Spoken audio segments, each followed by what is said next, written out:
Thank you for joining me for another quick hits conversation. With me today, I have Tim Hawks, Deborah Ager, and Domenico Ciarallo. And I would like to ask the question, what do you do when life is unfair, but it benefits you? Like all these things with these conversations, I always start with definitions. So what we're saying is life is unfair when it benefits you. Does that include, so basically you have something about you that allows you to be better or achieve something more than others? Is this what we're saying?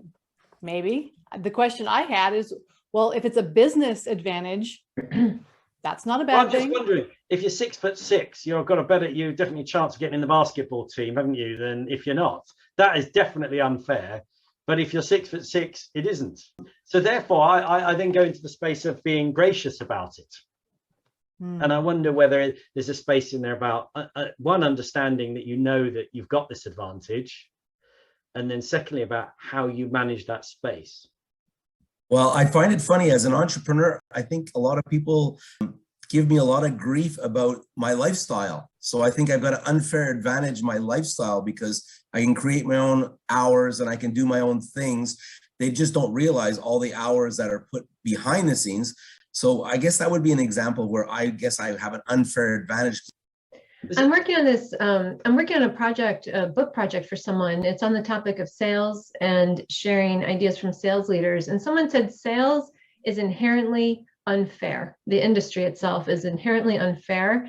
And some of the things that they mentioned that could include would be skills, personality, your ability to convey empathy to someone, perhaps your skills at listening and understanding where someone is coming from. And I think that a lot of those skills, abilities, or knowledge that we've developed over time can definitely be an unfair advantage when we compare ourselves to other people.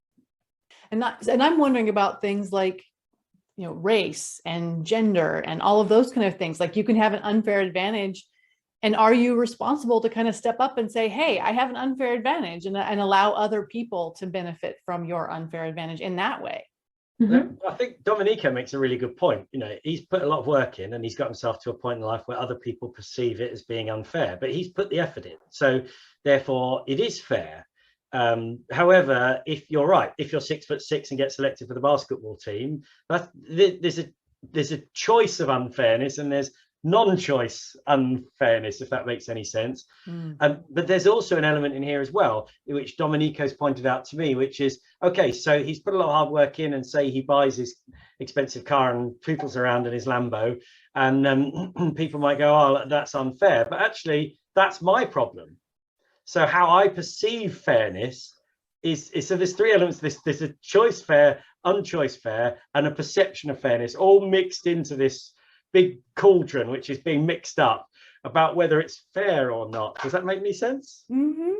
Mm-hmm. Well, first of all, in my defense, I wish I could drive a Lambo, but I can't.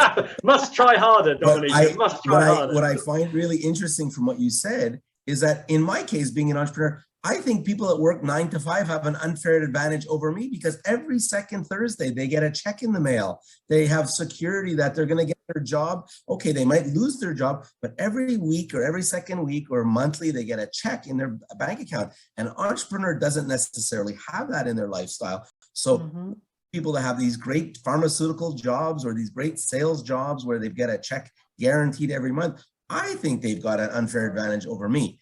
This is something that I read when I was preparing for this conversation, and it said those in power usually don't recognize that they have an unfair advantage. And it actually came from the Society for Personal and Social Psychology, and it said powerful people are less likely to notice injustice when they benefit or when others are victimized. However, when we as people are victimized ourselves or experience injustice, we're more likely to notice the problem. And one area that made me think of was the Olympics, when there was a woman, I can't remember all the details, but she was told she can't compete because she has a naturally high occurring amount of testosterone in her body. And that didn't really seem fair. And so I don't know if other people, technically, I guess we could surmise that the other athletes would then therefore benefit from the fact that she was not allowed to participate in the Olympics, and they were not allowing her to participate. However, if you take a basketball player who's 6 feet, or 7 feet even, I've never heard of one who wasn't allowed to compete because it was unfair that they're 6'6". So I find that perhaps that has something to do with the gender. I don't know, but it just kind of seemed a little strange to me not to let someone compete because of how they were born naturally. Yeah. I'm really intrigued how a conversation about fairness has gone into equality and diversity, and specifically around privilege. So what you talked about to me is around privilege, isn't it? Do you feel scared? I'm going to use an English. Do you feel scared walking into a pub or not? Well, when I walk into a pub, I don't. Others might. It's our duty as individuals to be aware that others don't find it as easy as us. It is our duty.